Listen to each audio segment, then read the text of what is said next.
Olá, concurseiro! Seja bem-vindo ao canal da Astro Educa. Hoje vamos estudar Geografia para o concurso do IBGE, com foco no que realmente aparece na prova do agente censitário de qualidade. Essa disciplina é muito ligada à leitura de mapas, ao entendimento do território brasileiro, principalmente à organização do espaço agrário, conflitos, questões ambientais, comunidades tradicionais e a divisão político-administrativa do país. Eu vou explicar tudo como se fosse um roteiro de aula, bem direto, para você conseguir revisar e acertar. Começando por noções básicas de cartografia. Cartografia é a ciência e a técnica de representar a superfície da Terra em mapas, cartas e plantas. E a primeira ideia importante é que todo mapa é uma representação reduzida e simplificada, ou seja, ele nunca é a realidade inteira, ele é uma seleção do que interessa mostrar. Por isso existem mapas diferentes para objetivos diferentes, mapa físico, político, de uso do solo, de vegetação, de densidade populacional, e assim por diante. Em prova, a banca gosta de cobrar elementos do mapa, como título, legenda, escala, orientação e coordenadas, porque isso é o básico para a leitura correta. Localização é um tema central, e aqui entram coordenadas geográficas, latitude, longitude e altitude. Latitude é a distância em graus em relação à linha do Equador, indo de 0 a 90 graus para o norte ou para o sul. Longitude é a distância em graus em relação ao meridiano de Greenwich, indo de 0 a 180 graus para leste ou oeste. Em prova, o que derruba é confundir norte e sul na latitude e confundir leste e oeste na longitude. Uma dica simples: Brasil tem latitude sul predominante e longitude oeste. Altitude é a altura em relação ao nível médio do mar, e aparece muito para diferenciar planaltos, planícies e depressões e também para entender clima e ocupação humana. Coordenadas podem aparecer em graus, minutos e segundos ou em graus decimais, e a banca pode pedir interpretação. Por exemplo, identificar se uma coordenada está no hemisfério norte ou sul e no leste ou oeste. Representação no mapa envolve leitura, escala, legenda e convenções. Escala é a relação entre o tamanho no mapa e o tamanho real. Se a escala é 1 para 100 mil, significa que 1 centímetro no mapa representa 100 mil centímetros na realidade, que equivalem a 1 quilômetro. Em prova, o ponto principal é saber converter unidades sem se perder. Escala grande mostra mais detalhe e menor área, como planta de bairro. Escala pequena mostra grande área e menos detalhe, como o mapa do Brasil. Legenda é onde o mapa explica seus símbolos e cores, e convenções cartográficas são padrões de representação, como rios em azul, curvas de nível, limites administrativos, símbolos de rodovia, ferrovia, cidade e fronteira. A banca gosta de testar se você interpreta corretamente um símbolo e se você entende que mapa tem linguagem própria. Agora vamos para a organização do espaço agrário, que é um dos blocos mais cobrados. O espaço agrário é o território onde se desenvolvem atividades rurais, como agricultura, pecuária e extrativismo, e também onde se dão relações sociais, econômicas e políticas ligadas à terra e ao trabalho. A prova costuma cobrar que o campo brasileiro não é homogêneo.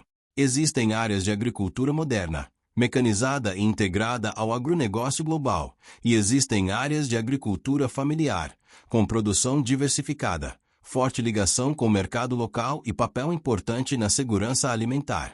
A modernização tecnológica no campo envolve mecanização, sementes melhoradas, fertilizantes, defensivos, irrigação, agricultura de precisão, integração lavoura-pecuária e uso de dados e imagens para manejo.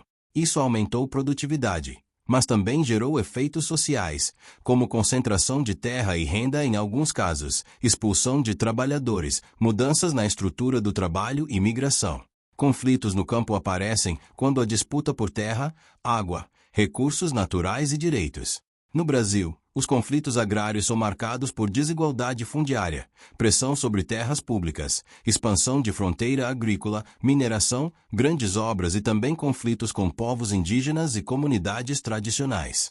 Em prova, a banca costuma pedir a causa estrutural desses conflitos, e a resposta normalmente passa por concentração fundiária, grilagem, interesses econômicos e ausência ou fragilidade de regularização e políticas de ordenamento territorial.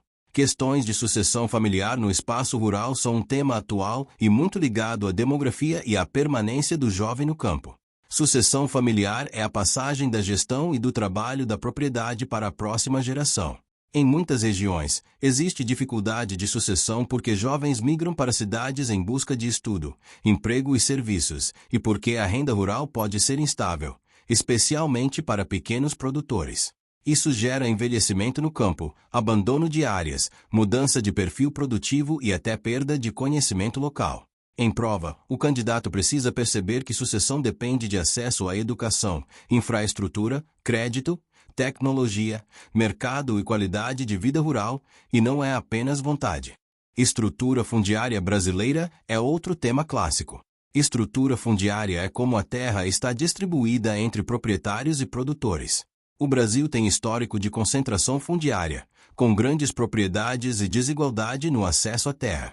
Isso se relaciona com o passado de colonização, sesmarias, latifúndios e processos posteriores. A banca costuma cobrar conceitos como minifúndio e latifúndio, mas principalmente a ideia de concentração e suas consequências, desigualdade social, conflitos, uso extensivo em algumas áreas, dificuldade de acesso a políticas para pequenos e desafios para a reforma agrária e regularização. E também cai muito a diferença entre propriedade e posse, e o papel de terras públicas e de ocupações irregulares em áreas de fronteira. Práticas agrícolas e armazenamento da produção entram como parte do funcionamento da agricultura e da logística. Práticas agrícolas incluem preparo do solo, plantio, manejo, colheita, rotação de culturas, adubação e controle de pragas. Em prova, a banca gosta de ligar prática agrícola a impacto ambiental. Monocultura extensiva tende a aumentar pressão sobre solo e biodiversidade. Manejo inadequado aumenta a erosão e assoreamento. Uso excessivo de agroquímicos pode contaminar água e solo. Práticas conservacionistas incluem plantio direto, terraceamento, rotação de culturas, cobertura do solo, recuperação de matas ciliares e integração lavoura-pecuária-floresta. Armazenamento é crítico porque perdas pós-colheita afetam renda e abastecimento. Silos e armazéns precisam controlar umidade, temperatura e pragas, e a logística de escoamento no Brasil depende muito de rodovias, em algumas regiões, de hidrovias e ferrovias, com gargalos que influenciam custo e competitividade. Organização espacial da agricultura, pecuária e extrativismo no Brasil é outro bloco que aparece muito. A agricultura moderna de grão se destaca no centro-oeste, com soja e milho, e avança sobre áreas de cerrado e fronteira agrícola, além de forte presença no sul e em partes do sudeste. Cana-de-açúcar tem forte presença em São Paulo e expansão em áreas do centro-sul. Café tem tradição em Minas Gerais, São Paulo, Espírito Santo e outras áreas com clima e relevo adequados. Pecuária bovina é muito forte no centro-oeste e no norte em expansão, com destaque para Mato Grosso, Pará e outros estados, além de tradição no sul com pecuária e produção integrada. Extrativismo pode ser mineral e vegetal. O vegetal inclui produtos como açaí, castanha, borracha, madeira e outros, com grande peso na Amazônia, e também extrativismo em outros biomas, como produtos do cerrado. Em prova, o importante é entender que a distribuição dessas atividades depende de clima, relevo, solo, infraestrutura, mercado, políticas públicas e história de ocupação. Questões ambientais no campo brasileiro são um tema obrigatório, porque o espaço rural é onde se concentram muitas pressões ambientais. Os temas mais recorrentes são desmatamento, queimadas, degradação do solo, erosão, assoreamento, contaminação por agroquímicos, perda de biodiversidade e conflitos por água. A banca pode cobrar também a relação entre expansão agrícola e mudanças no uso do solo, e como isso afeta clima regional, regimes de chuva e disponibilidade hídrica. E aparece bastante a ideia de áreas protegidas e de legislação florestal, como EP e reserva legal, como instrumentos para reduzir impactos e manter serviços ecossistêmicos, como proteção de rios e nascentes. Povos e comunidades tradicionais no Brasil é outro ponto muito alinhado com o IBGE, porque envolve classificação, reconhecimento e leitura territorial. Povos indígenas são grupos com identidades próprias e territórios tradicionalmente ocupados, com línguas, culturas e formas de organização específicas. Comunidades tradicionais incluem quilombolas, ribeirinhos, caiçaras, seringueiros, pescadores artesanais, extrativistas e outros grupos que dependem do território e dos recursos naturais para a reprodução cultural e econômica. Em prova, a banca costuma cobrar que esses povos e comunidades têm relação diferenciada com o ambiente e que políticas públicas precisam respeitar direitos, consulta e proteção territorial. Também pode aparecer o tema de conflitos, quando a sobreposição de interesses, como mineração, agronegócio, madeireira e grandes obras. Por fim, formação territorial e divisão político-administrativa, com organização federativa. Aqui o básico é entender que o Brasil é uma federação formada por União, Estados, Distrito Federal e municípios, cada um com autonomia administrativa dentro da Constituição. A divisão político-administrativa inclui estados e seus limites, municípios e suas sedes, e também a noção de regiões do IBGE, como grandes regiões e recortes internos usados para planejamento e estatística. A banca gosta de cobrar que municípios são unidades importantes para a coleta e organização de dados, e que o território brasileiro é enorme e diverso, com fronteiras internacionais, áreas costeiras e diferentes biomas.